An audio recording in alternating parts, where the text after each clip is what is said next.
Bonjour, je suis Fanny Ricard. Je me définis comme révélatrice de beauté intérieure à travers la voix, le massage et l'art. Et je suis également l'hôte de ce podcast Conversation au cœur des hommes. Ce podcast, c'est une rencontre avant tout. Une rencontre avec soi, une rencontre avec l'autre. J'ai à cœur de vous proposer chaque dimanche une nouvelle conversation. C'est ma façon à moi de vous proposer des espaces de compréhension de l'autre, de vous, dans l'optique de développer des relations saines et équilibrées, d'accroître sa compassion envers soi-même, envers l'autre, de développer sa connexion émotionnelle et relationnelle. Si vous voulez aller plus loin, je serais ravie de vous accompagner en visio ou en présentiel, de vous recevoir pour une séance de face reveal massage ou encore de vous guider à travers mon art. À bientôt et bonne écoute. Bonjour Jimmy. Bonjour Fanny. Comment vas-tu ? Très bien, merci. J'espère que toi aussi et que les auditeurs vont bien également. Ouais. Très bien, ça veut dire quoi pour toi ? Parce qu'on a tous des définitions différentes du très bien. Est-ce que c'est un très bien très bien ? Est-ce que c'est un très bien qui est nuancé d'autre chose ? C'est un très bien qui est forcément nuancé, mais c'est un très bien qui va avec mon état actuel, c'est-à-dire par rapport à la situation générale actuelle, je trouve que ça va très bien. Il y a des fluctuations forcément, mais j'essaie de positiver le plus possible et de voir le verre à moitié plein. Ouais. Quand je peux. C'est quoi tes sources de... Enfin, tu vois, justement, de bien-être ou de ressourcement. Qu'est-ce qui te permet le plus de te sentir, toi, dans ton bien-être, dans ton corps et dans ta vie de manière générale ? C'est tout d'abord de m'écouter, d'avoir cette capacité de m'écouter, de ressentir ce dont j'ai besoin. Et après, vraiment, pour moi, le pilier le plus important de ma vie, mon équilibre, ce qui fait que je ne fluctue pas, c'est ma famille, ma femme, mes enfants. C'est vraiment eux qui sont le socle de tout. Et ça veut pas dire que sans eux, je ne pourrais pas, mais c'est dire que malgré tout, c'est un équilibre magnifique qui me permet d'avancer, d'évoluer et de pouvoir être présent pour les autres pleinement. Voilà. Ouais, comme si en fait, toi, tu te ressources d'abord pour pouvoir transmettre à l'extérieur, et ta source en tout cas d'équilibre et d'apaisement, elle vient de ton socle familial pour pouvoir toi aller affronter la vie, parce qu'en effet à l'extérieur de son cocon, c'est pas toujours facile ou évident. Ouais, c'est exactement ça. Je pense que il faut vraiment être bien dans sa vie, bien dans sa tête, pour pouvoir faire les métiers qu'on fait, pour pouvoir prétendre faire de l'aide à la personne. Forcément, on n'est pas toujours au top. Forcément, il y a des moments qui sont un peu plus down. La vie est faite de plein d'aléas, mais malgré tout, si on arrive à rester focus et à rester avec ça en tête, on avance convenablement. Ouais. Bon, on a un ami qui nous rejoint. Désolée, tu feras pas partie du podcast. C'est un chien. Voilà, on est dans un magnifique lieu, on est au cœur du bois de Vincennes et c'est vrai que c'est assez cool. Merci de m'avoir partagé ça. Et justement, quand tu disais, parfois on n'est pas au top, et il n'empêche que on travaille avec notre énergie. Donc toi, on reviendra dessus au fur et à mesure. Comment est-ce que tu fais quand t'es pas au top et que tu dois quand même aller transmettre ton énergie ? Est-ce que tu as des choses que tu mets en place, des choses que tu dis, des rituels, des routines, des... Je pense que maintenant, depuis, ça fait maintenant quand même très longtemps que je suis dans ce milieu-là. J'ai vraiment créé des mécanismes de défense qui sont maintenant innés et automatiques. Et ce qui me permet de positiver et de justement pas du tout être dans ma vie, mais d'être vraiment à 100% là pour l'autre, c'est de relativiser. Comme tout le monde, j'ai vécu dans ma vie des moments difficiles. Pour moi, j'ai pris 2 baffes énormes qui sont la mort de mes 2 parents à des moments différents, mais qui m'ont permis d'avancer à une vitesse folle et qui m'ont permis de me dire rien n'est grave en fait. Rien n'est grave à côté de ça, et profite de la vie. Profite, fais du bien autour de toi, sens-toi bien avec toi-même, sois en paix.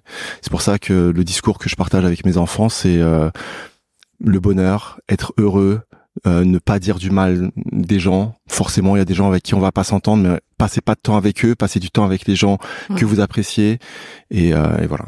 Ouais. Quand tu dis ça m'a touchée quand t'as parlé de tes parents. Tu les as perdus à quel âge? Du coup, t'avais quel âge? Et ça a été quoi l'impact? Parce que tu m'as dit que c'était à 2 moments différents.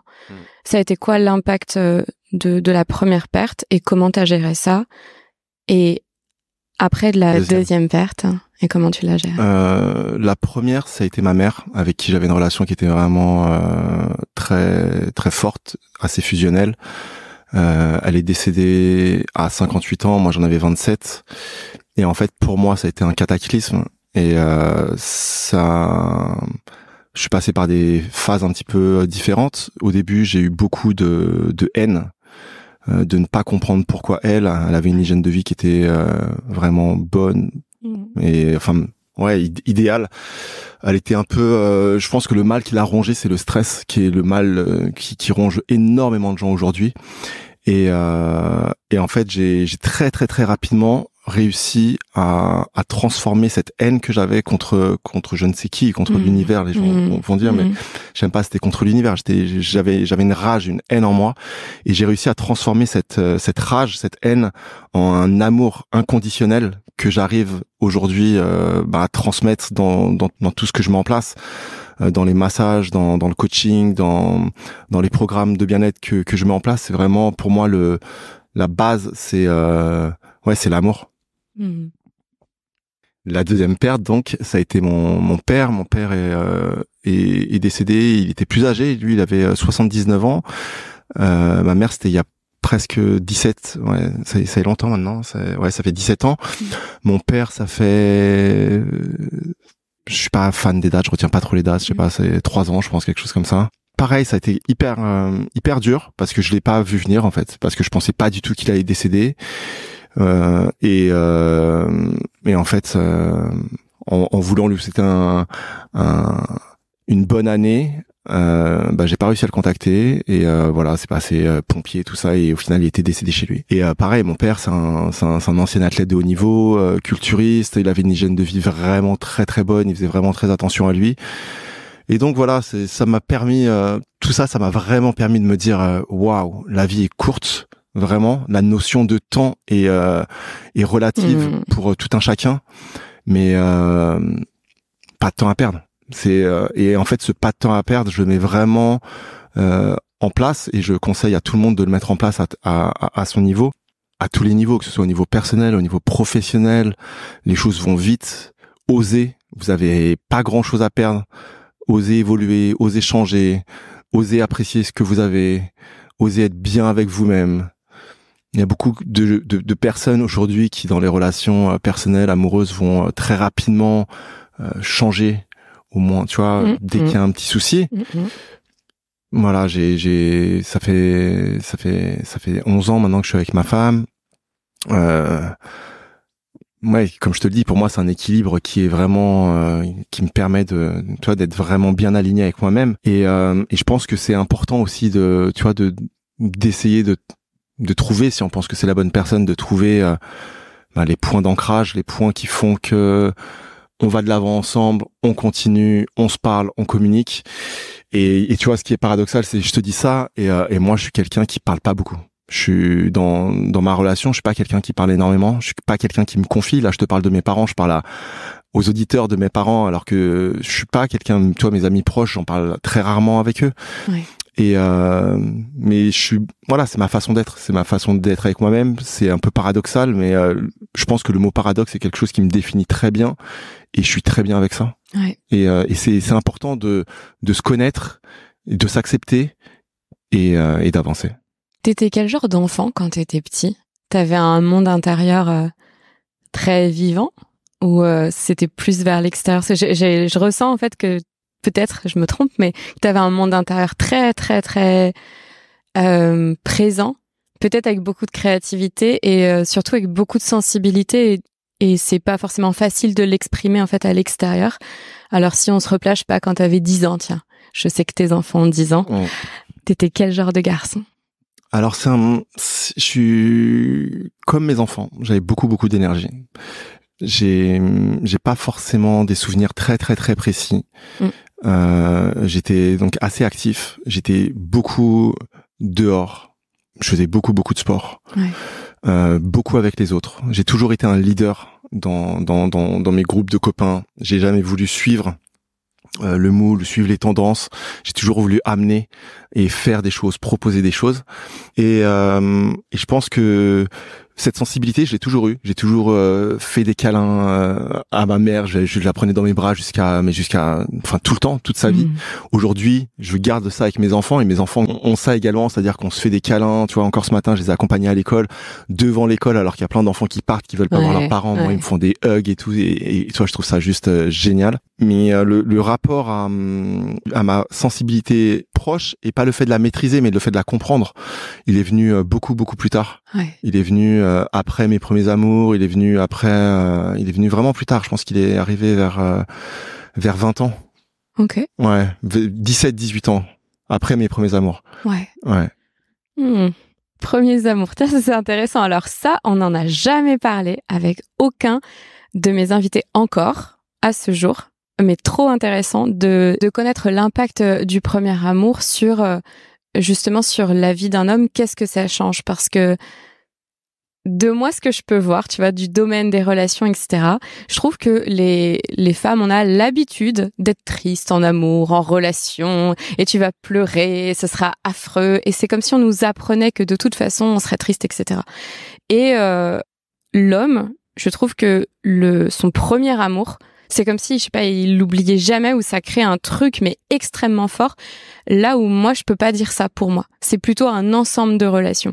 Et de tous les hommes avec qui j'ai pu discuter, des amis, de ce que j'ai pu lire, le premier amour chez un homme a une forme de façonnage, ou en tout cas d'électrochoc, enfin, comme si peut-être aussi il se rendait compte de ce que c'est de ressentir, je sais pas.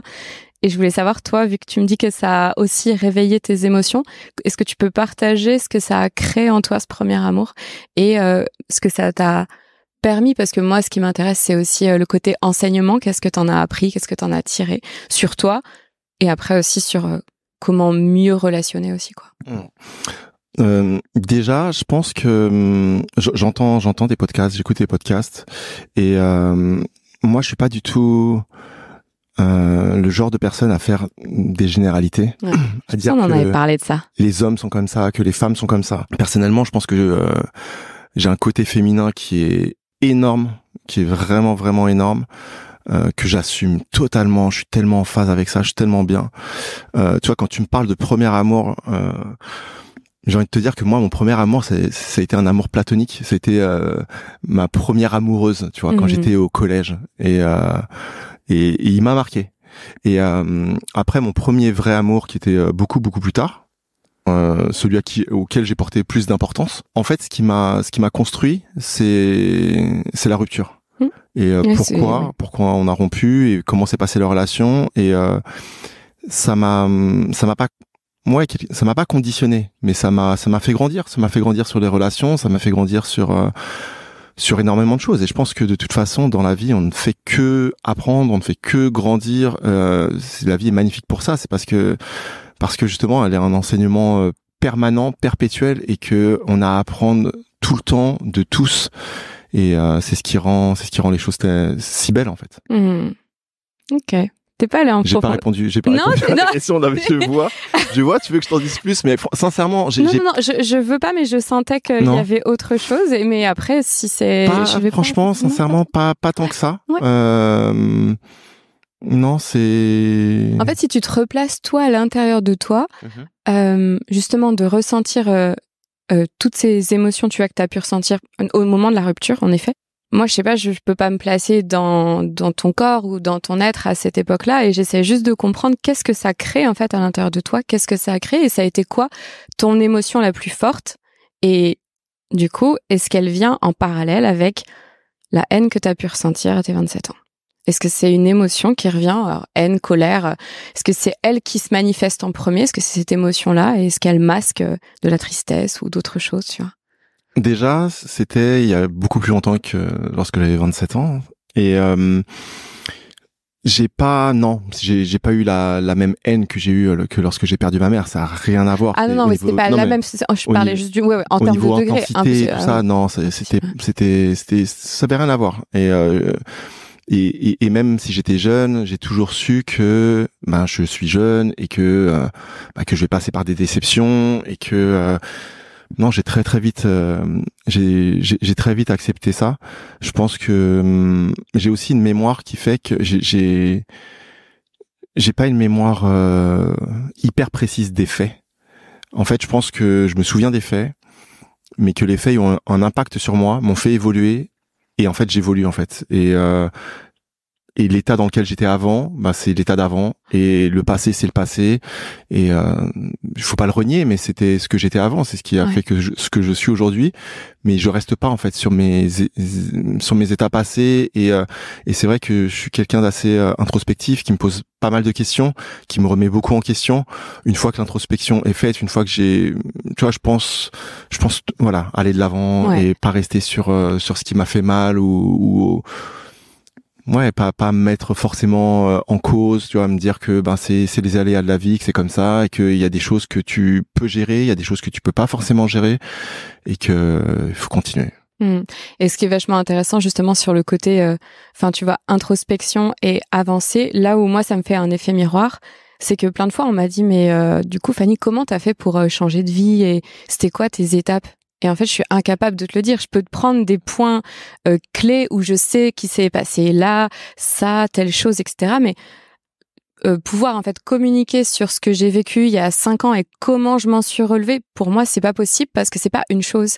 C'est pas, je me suis pas dit un truc et d'un coup ça a créé le déclic, tu vois. Pour certaines personnes peut-être, mais je me vois en toi quand tu parles d'introspection qui est constante, parce que c'est aussi comme ça, je pense qu'on évolue et on est obligé de se remettre en question, en tout cas de se poser des questions pour voir où est-ce qu'on en est, et surtout pas tant regarder sur ce qui s'est passé, mais plutôt à quoi ça nous sert, en quoi ça nous permet d'évoluer et de grandir, parce que, et je te rejoins, on va tous passer par des phases difficiles, et même si t'es préparé, c'est quand même difficile. Ça n'enlève pas en fait la difficulté. On peut jamais se préparer, je crois, à des choses qui sont dures, mais on peut le savoir consciemment que ça va nous arriver. Je crois que déjà ça aide.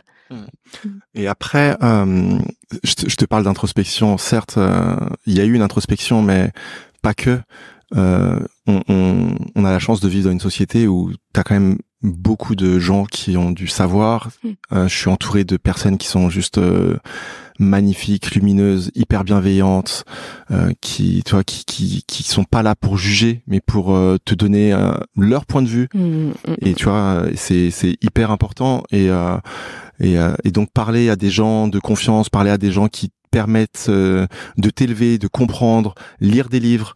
Tu vois, t'as l'accès à la culture qui est juste devenue énorme. Internet, les livres, c'est juste fou. T'as accès à ce que tu veux. Et donc, réussir à trouver des manuels qui te touchent, qui te parlent et qui te font avancer. C'est quoi ton plus grand rêve? Mon plus grand rêve? Ouais. J'ai que des rêves. Ma vie c'est un rêve. Je suis un rêveur, mais de malade. J'ai des aspirations qui sont démesurées, mais j'ai l'impression de vivre dans un rêve. Tu vois, ma vie est un rêve, vraiment. Tu vois, je fais un métier que j'aime, mais plus que tout. J'ai les personnes avec qui je travaille sont magnifiques. Aujourd'hui, j'ai la chance de faire quasi uniquement ce que j'ai envie de faire, avec les gens avec qui j'ai envie de les faire. Et en fait, le fait d'être aligné avec ça fait que t'as des opportunités, t'as encore plus d'opportunités qui vont dans le même sens, qui se proposent. Et non, je suis hyper heureux. Mon rêve ultime, en fait, aujourd'hui, je suis quand même un petit peu dépendant je pense que mon rêve, ça serait de pouvoir partir demain avec ma femme, mes enfants dans un pays et me dire, OK, on passe 6 mois ici, tu vois, et je reviens quand je veux. Mais t'as le système éducatif, c'est pas si simple, voilà, il y a plein de petites choses qui font que je peux pas, voilà, je suis pas dans cette utopie et je peux pas vivre ça, et je peux pas faire vivre ça à mes enfants. Mais ouais, je pense que ça serait un rêve de pouvoir me dire, ok, break, on part 2 ans, on fait un tour du monde dans les pays qu'on a. Après, c'est possible, hein, on peut le faire. Hein. Mais ouais, je sais pas. Et d'ailleurs, ça, c'est un sujet que tu abordes avec tes enfants. Tu leur as déjà partagé ton souhait, votre souhait de vivre une expérience à l'étranger. Et si oui, comment ils réagissent à ça? Mon life motive, c'est plus que mon rêve, c'est d'être heureux au quotidien. D'accord. Et mes enfants sont au courant de ça. On leur dit tout le temps. Et voilà, essayez d'être heureux, soyez heureux avec les gens qui sont autour de vous. J'aurais déjà parlé de ça. Mes enfants, ils ont 10 ans, mais ils ont la chance d'avoir voyagé énormément. Ils ont fait des pays dinguissimes. Donc aujourd'hui, le tour du monde, tu vois, dont je te parle de partir 2 ans, même si on l'a pas fait en 2 ans, j'ai l'impression qu'ils l'ont déjà fait dans leur vie. Ils ont pointillé, en tout cas, si tu... Ouais, exactement. Ils ont visité des endroits qui sont fous.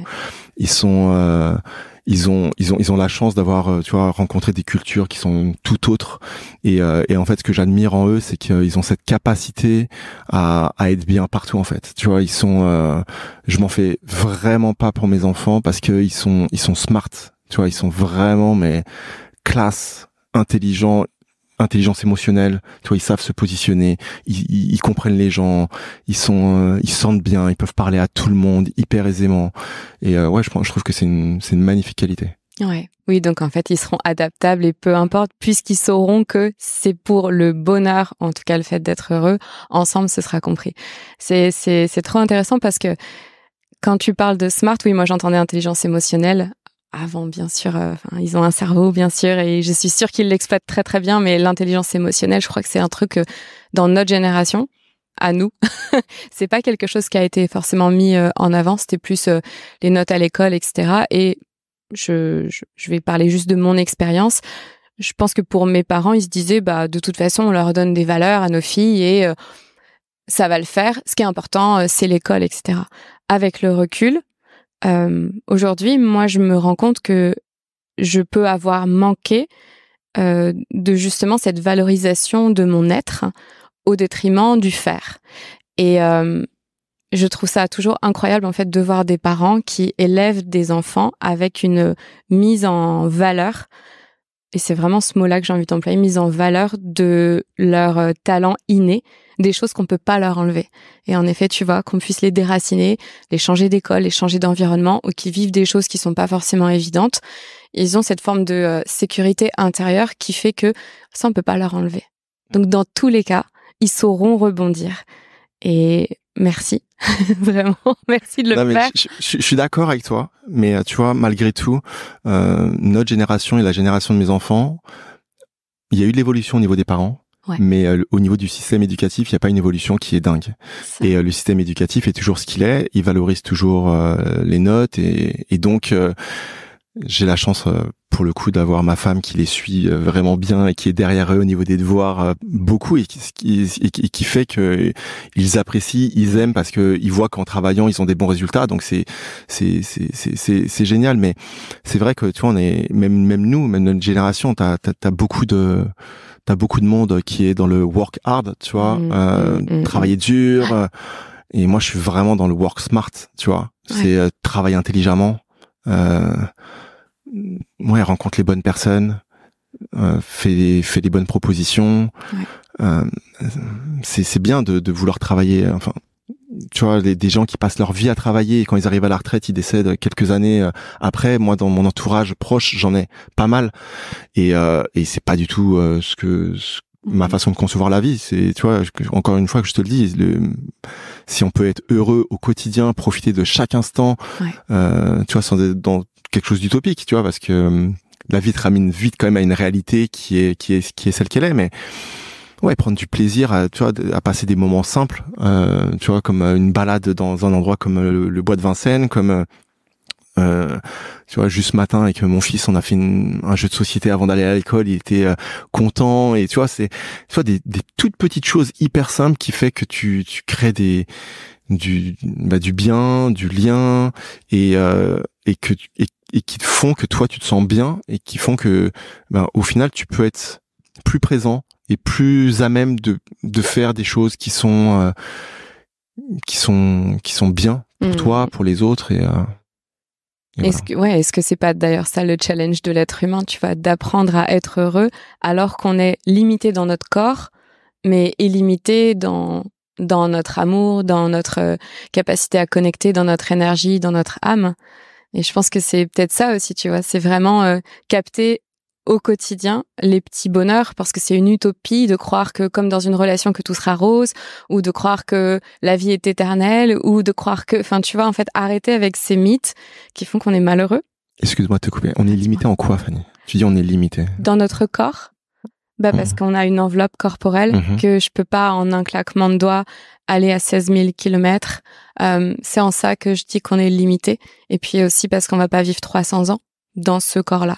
Donc je fais vraiment juste la dissociation entre les limites physiques. Bien sûr qu'on n'exploite pas du tout 100% de nos capacités de notre corps, encore moins de notre esprit, mais c'est plus le fait, tu sais, on est limité alors qu'à l'intérieur on ressent qu'il y a une forme d'illimité, et du coup moi je le transpose sur les petits bonheurs de la vie aussi, pour arrêter d'être dans une utopie, parce qu'on passe à côté de la vie humaine, tu vois. Si on part du principe qu'en moyenne, c'est quoi? Les gens disent c'est 80 ans.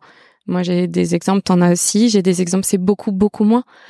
Et du coup, qu'est-ce qu'on fait pour pas non plus être en mode YOLO et t'as zéro vision et t'es pas... c'est pas ma façon de voir les choses. Et à la fois, de profiter pleinement d'être ici et maintenant, des gens qui nous entourent, de l'environnement qu'on a et de nos capacités.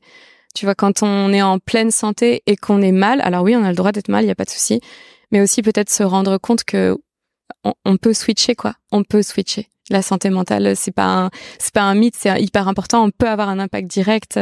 Si ça marche pas avec les mots, ça peut marcher par le corps. Enfin, il y a plein de choses pour essayer de revenir dans le ici et maintenant, quoi. Ouais, il y a plein de choses. C'est une vérité.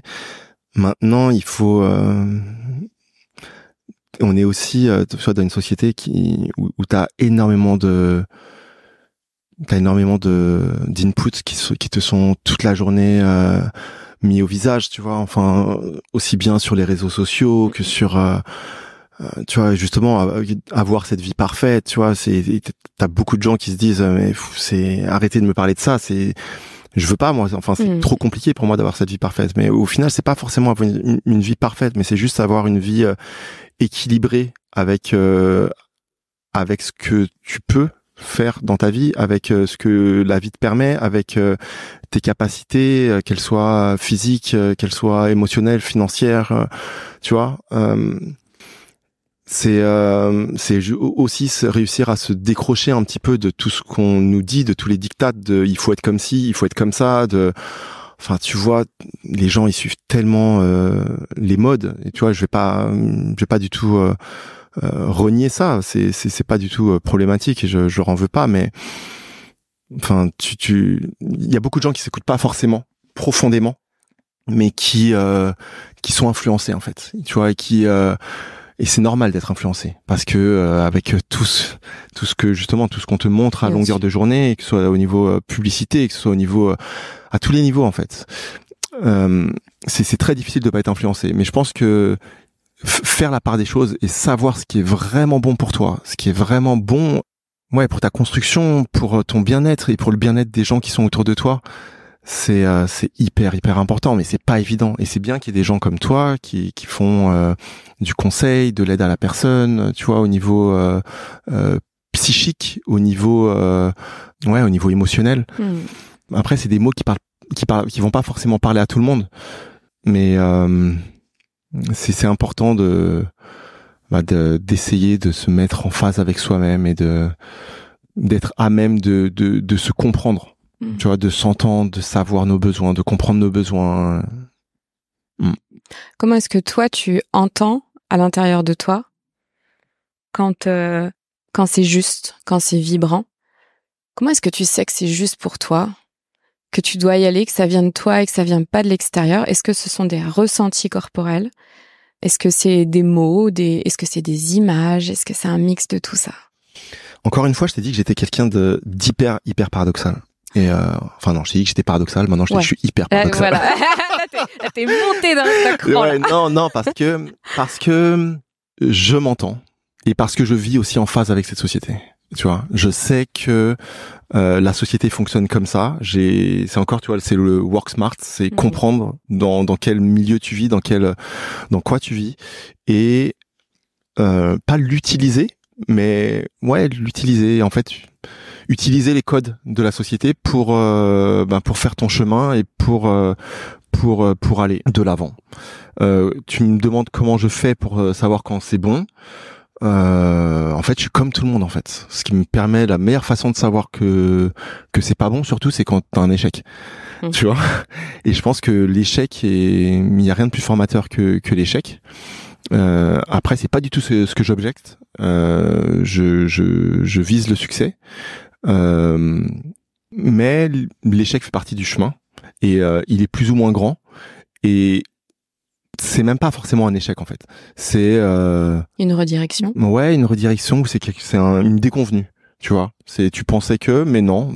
Donc, tu te réalignes et donc au final, je pense que c'est plein de petits moments et même des moments de réussite. T'as des moments de réussite qui te font dire, ok, ouais, c'est ça. Tu vois, Ouais, mais quand c'est ça, comment tu le ressens à l'intérieur de toi? C'est pas. Enfin, je suis. Comment je suis toi, humain. en fait? Moi, comment je le ressens? Oui, parce qu'on est tous différents.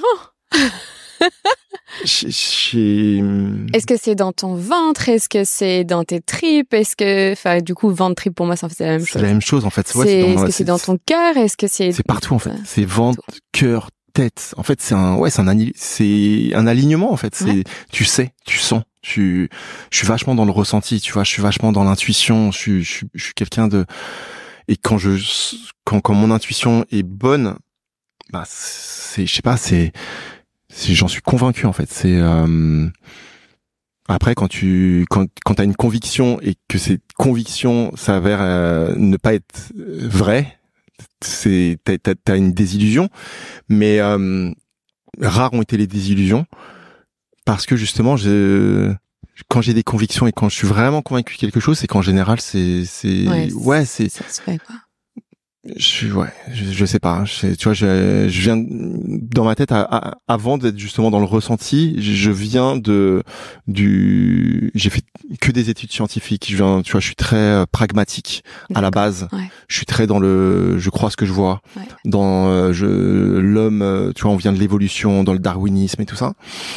Et au fil des années, avec ce que j'ai vécu, je continue un petit peu à cheminer dans cette pensée-là, mais pour moi, et je suis en phase avec ça, et je veux pas du tout l'imposer aux gens, mais pour moi, le monde de l'impalpable existe, et j'en suis juste convaincu. Les énergies, tu vois, c'est quelque chose auquel également pour moi, je travaille avec ça, c'est le cœur de mon métier. Bien sûr. Et donc si j'étais pas, si je ne croyais pas en ça, je serais pas où j'en suis aujourd'hui. Et tu vois, aujourd'hui, la reconnaissance que j'ai dans mon métier, je l'ai pas parce que j'ai eu des titres, même si certes j'ai eu des titres, mais je l'ai pas parce que j'ai eu des titres, mais je l'ai parce que pour chaque personne que j'ai, pour moi, c'est un nouveau challenge. Et chaque personne que j'ai en face de moi, à chaque fois, je dois prouver. Et c'est pas je dois lui prouver, mais je fais le meilleur de ce que je peux lui proposer, en fait, pour elle. C'est pas je fais ce que moi j'ai envie de faire, mais je mets toute mon énergie, toute mon attention, toutes mes connaissances à son service au moment où je la rencontre. Et c'est ce qui fait que, j'essaye de créer des moments magiques. Et je crée bien souvent, c'est même pas je crée, c'est on crée avec la personne avec qui je suis. C'est de la co-création. Tu vois, c'est que de la co-création. On crée des moments magiques et qui sont tellement tous différents les uns des autres et qui se ressemblent pourtant tous un petit peu, mais c'est magique. Bah, c'est génial. À 50%, forcément, vu que ça vient de toi, il y a forcément la base commune et après, 50 autres %, c'est la personne et avec ce qu'elle est capable aussi de donner à l'instant T. Parce que je pense que quand on est au service de l'autre, on on a beau vouloir faire le maximum, être présent au maximum, il y a quand même que 50% de la relation, comme dans une relation amoureuse, qu'on maîtrise. Et les 50 autres %, c'est la personne, comment elle est, comment elle vient. Toi, tu dis le contraire, il est en train de me faire des noms, là. Je te dis non, parce que, ah ouais, parce que je là, pense ça pas. m'intéresse. Non, je pense pas. Je Okay. pense que, tu vois, je pense que t'as des gens leaders. Ouais. Et t'as des gens qui suivent. Je pense que dans ce que je propose, je m'implique à plus de 50%. J'implique la personne énormément. Ouais. Même si elle, je lui demande d'être au moins là à 50%, moi je suis à plus de 50%. C'est-à-dire que j'ai vraiment, réellement, je mets 100% de ma personne. En fait, pour moi, tu mets 100% de ta personne, mais comme c'est une relation avec deux parties, tu vois, c'est pour ça, pour moi, tu te mets à 100%, mais tu ne maîtrises que 50% de la relation. C'est pour ça, mais... J'entends. Mais le but, encore une fois, pour moi, c'est d'élever la personne que j'ai en face de moi. C'est de lui faire passer un cap, c'est de faire passer tu vois, c'est d'être un life changer sur le moment où on se rencontre, tu vois. Et c'est pas, et tu vois, les retours que j'ai des expériences que je propose, elles sont souvent, mais avec des mots qui sont des superlatifs qui sont en dehors de ce que tu pourrais entendre quand tu sors d'un massage, tu vois. Parce que je suis pas encore une fois, mon but c'est vraiment d'écouter, de comprendre qui j'ai en face de moi et de réussir à lui apporter ce dont elle a besoin. Tu vois, vraiment à ce moment-là. Mais pour moi c'est pas uniquement 50-50. Tu vois, il y a même pas de pourcentage, c'est même au-delà de ça, et c'est un échange qui est permanent. Tu vois, c'est un ping-pong permanent entre d'énergie, de ressenti, d'émotion, parce que les expériences peuvent être très dans le corps, dans le physique, mais ça peut être aussi beaucoup dans l'émotionnel, ou même parfois dans quelque chose de très spirituel. Et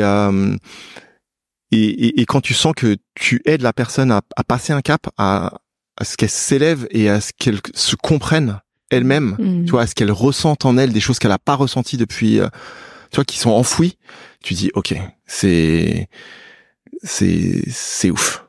Et je sens que je te touche rien que par les mots parce que tu as dans tes yeux. Ouais, parce qu'en fait, ça me parle tellement parce que c'est,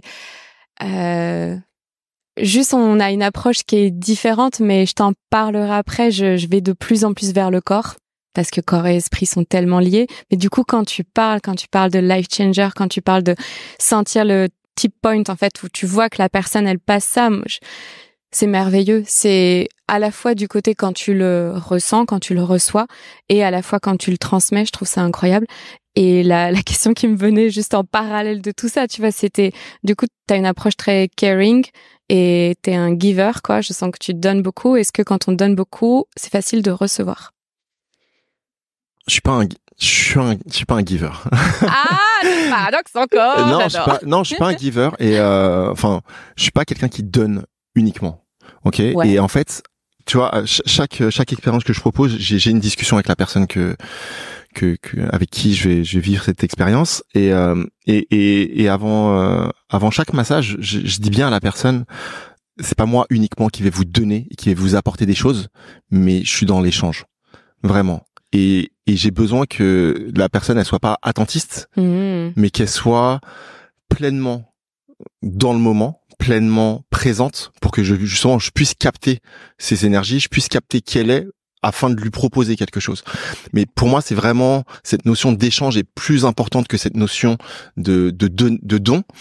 Et c'est ce qui fait que tu vois le ressenti de la personne à la fin d'une session, j'ai le même en fait.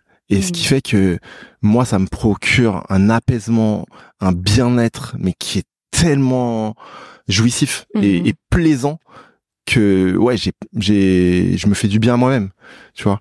Et je le dis. Et souvent, je termine un massage en disant merci. Parce que les personnes, elles m'apportent. Et je sais. Tu vois, j'ai même pas besoin de savoir. Tu sais, t'as beaucoup de gens qui demandent, ouais, est-ce que ça s'est bien passé? Je demande pas. Je sais, je le sens, je le vois. Tu vois. Et c'est une façon de respirer, une façon d'être relâché, une façon un rictus, un sourire, tu vois, des yeux, des larmes. Tu sais que la personne a vécu quelque chose de dingue et tu te dis, ok, tu vois, et tu le sens parce que tu sens quasi la même chose, tu vois. Et ouais. Alors, je vais juste aller un cran parce que sur ce truc de giver, en fait, je pense que peut-être ma question était, vu qu'on venait de parler du professionnel, elle était peut-être plus orientée pro, mais en fait, c'est en général dans ta vie. Je me suis posé cette question de quand on se met au service de quelqu'un. J'essaye de comprendre. Tu sais, c'est pas n'importe qui. Il y a des personnes qui peuvent pas du tout se mettre au service des autres. C'est pas dans leur énergie, etc. Et du coup, je me posais cette question-là de qu'est-ce qui fait qu'on vient se mettre, ou que tu es venu te mettre au service des gens. Est-ce que c'est, enfin, tu vois, je veux même pas interpréter, en fait. C'est juste si je pose cette question-là, est-ce que toi, tu as des bribes? Est-ce que tu sais comment t'en es venu à te mettre au service des gens? Ouais, en fait, j'ai toujours été dans ma personnalité, dans ma façon d'être. Tu vois, on parlait, tu vois, lorsque j'étais petit, tu me parlais de mes 10 ans. Quand j'avais 10 ans, j'étais un leader de groupe. J'ai toujours été à fédérer les gens. J'ai toujours aimé ça. J'ai toujours été capitaine de mes équipes, tu vois, au basket, à motiver les gens. Quand je voyais quelqu'un de faible, moi, je le voulais dans mon équipe et j'aimais, tu vois. Essayer de le valoriser, lui donner, lui apporter de l'attention.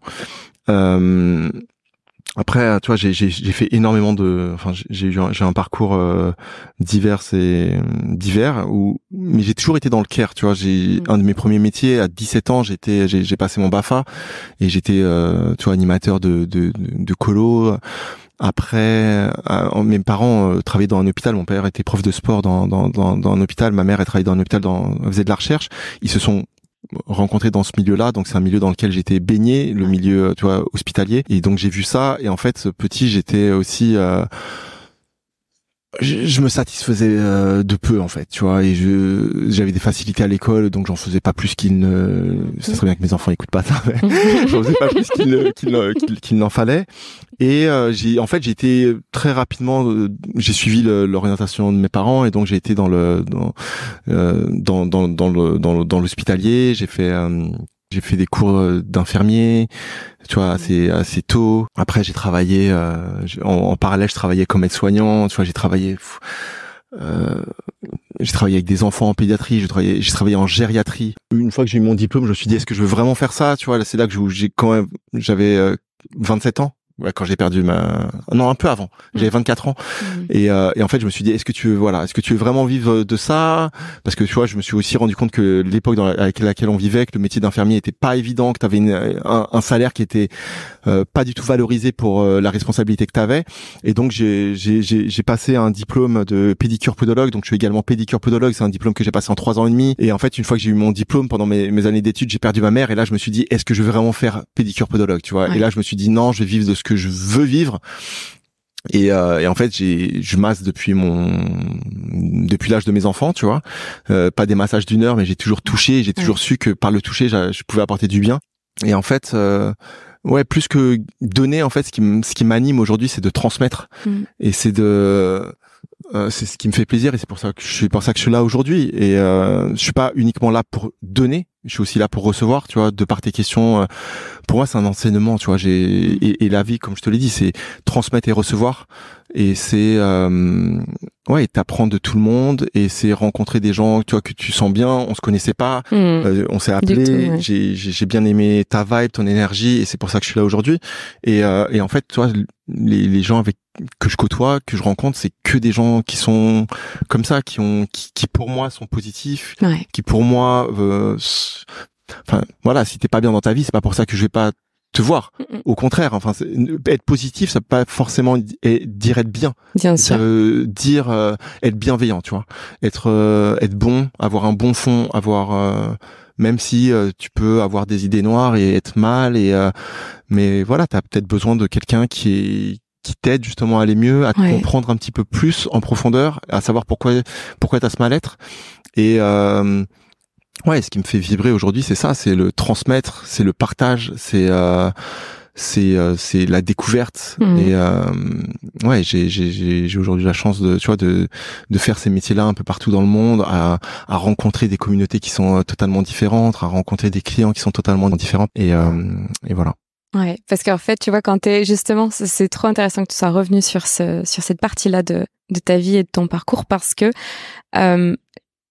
c'est comme si au moment où tu as vraiment pris la décision de je veux vraiment faire ce que je veux faire, que tu t'es peut-être rendu compte que dans ce que tu apprenais jusqu'à présent, avant tes 27 ans, c'était en top-down et c'était assez peu finalement de recevoir. Il y a quand même un truc, ne serait-ce que par le milieu hospitalier dans lequel tu as grandi. Là, on est dans une relation vraiment d'aide. Les gens ont besoin et tu aides et tu les soulèves, etc. Et bien sûr qu'il y a un retour, mais il y a moins la co-création peut-être. Et ça, moi, j'ai accompagné beaucoup de personnes qui étaient issues du milieu, enfin notamment beaucoup d'infirmières et qui s'oubliaient complètement dans la relation à l'autre et parce que au service de l'autre et qui en venaient à être dégoûtées de ce qu'elles faisaient. Et moi, je leur disais attention, c'est peut-être juste le comment. C'est pas ce que vous faites en fait qui est mal ou quoi. C'est peut-être l'environnement et le comment vous le faites. Et comme tu as cette part de transmission, partage et d'avoir besoin de cet échange, finalement, tu as toujours été dans une relation de service à l'autre, mais aujourd'hui de manière, moi ce que je peux voir c'est lumineuse, équilibrée, partagée, élevante, parce qu'il y a une co-création quoi. J'entends ça et que si par exemple tu pouvais te projeter toi, si tu avais finalement ouvert ton cabinet comme ce qu'il était bon de faire, parce qu'il y avait le diplôme, parce que est-ce que t'en serais là aujourd'hui? Est-ce que t'aurais rencontré ta femme? Est-ce que tu vois? Mais tu vois, je pense que c'est vraiment l'électrochoc de la perte de ma mère qui m'a permis d'accéder à ça. Et il est très probable que je serais pédicure podologue s'il n'y avait pas eu cet événement. Et je pense que en fait ça m'a mis une baffe au niveau du temps. Ça m'a dit pas de temps à perdre. Ose faire ce que tu as vraiment envie de faire. Si tu peux pas, tu pourras toujours revenir vers le diplôme que t'as, mais ose. Et en fait aujourd'hui, c'est un peu difficile. C'est pas si simple que ça d'oser. Il y a beaucoup de gens qui osent pas franchir ce pas parce qu'ils ont peur de perdre et ils savent pas ce qu'ils ont à gagner en fait. Et mais quand tu mets ton énergie, quand tu mets quand t'es passionné par ce que tu fais, quand tu mets ton cœur, quand tu mets tout ce que t'as pour atteindre tes objectifs, il y a pas de raison que ça fonctionne pas. Tu vois, tu me reparlais des infirmières. Infirmier, c'est vraiment un métier de don pour le coup. Les gens donnent vraiment de leur personne, de leur temps. C'est admirable. Sincèrement, c'est admirable. Moi, j'ai encore beaucoup d'amis qui sont dans ce milieu-là et je suis admiratif par rapport à tout ce qu'ils font et tout ce qu'ils ont fait. Quand tu vois l'épisode Covid encore qu'il y a eu il y a pas si longtemps que ça. Mais c'est pas des métiers qui sont évidents, c'est des métiers qui selon moi devraient être valorisés beaucoup plus qu'ils ne le sont et voilà. Merci beaucoup. Est-ce qu'il y a quelque chose que tu aimerais partager complètement, ça peut être complètement hors des sujets évoqués, un truc que tu aurais aimé partager et que tu as la sensation qui n'a pas été couvert et que tu aimerais ajouter? Non, j'ai beaucoup apprécié cette discussion. Je savais pas du tout vers quoi on allait aller. J'ai envie de dire aux gens qui nous écoutent d'avoir confiance en eux, parce que si eux ils ont pas confiance en eux, personne ne pourra avoir confiance en eux pour eux, et que rien n'est limité justement. Tu vois, les 16 000 kilomètres, on peut pas les faire en un claquement de doigts, mais on peut prendre le temps et les faire. Et et oser en fait, oser vous dépasser. Allez, il faut y aller petit à petit peut-être. Mettez-vous des petites steps, tu vois. Mais faites-vous plaisir, soyez heureux et voilà, c'est tout. Merci beaucoup. Et dernière question que je pose à tous mes invités, comment tu te sens après la conversation qu'on a passée ensemble? En même temps, je me sentais bien avant, maintenant beaucoup moins. Bon allez, on cut. Merci Jimmy. Non, je plaisante. Non, comment je me sens bien. C'était plaisant, c'était très plaisant. T'as une très belle énergie. J'incite vraiment les gens qui ont envie de te parler et de te rencontrer, d'oser te contacter sur les réseaux sociaux. T'es quelqu'un d'hyper accessible et d'hyper ouverte et t'as beaucoup je pense à apporter et sans prétention. T'es quelqu'un de très humble et qui travaille aussi beaucoup sur tu travailles. Je sais que tu fais un gros travail sur toi et encore une fois c'est un travail qu'on devrait tous être amenés à faire et qui perdure tout au long de la vie. Et voilà. Et donc, si Fanny vous parle, n'hésitez pas à venir la voir. Merci beaucoup, Jimmy. Merci. All the best.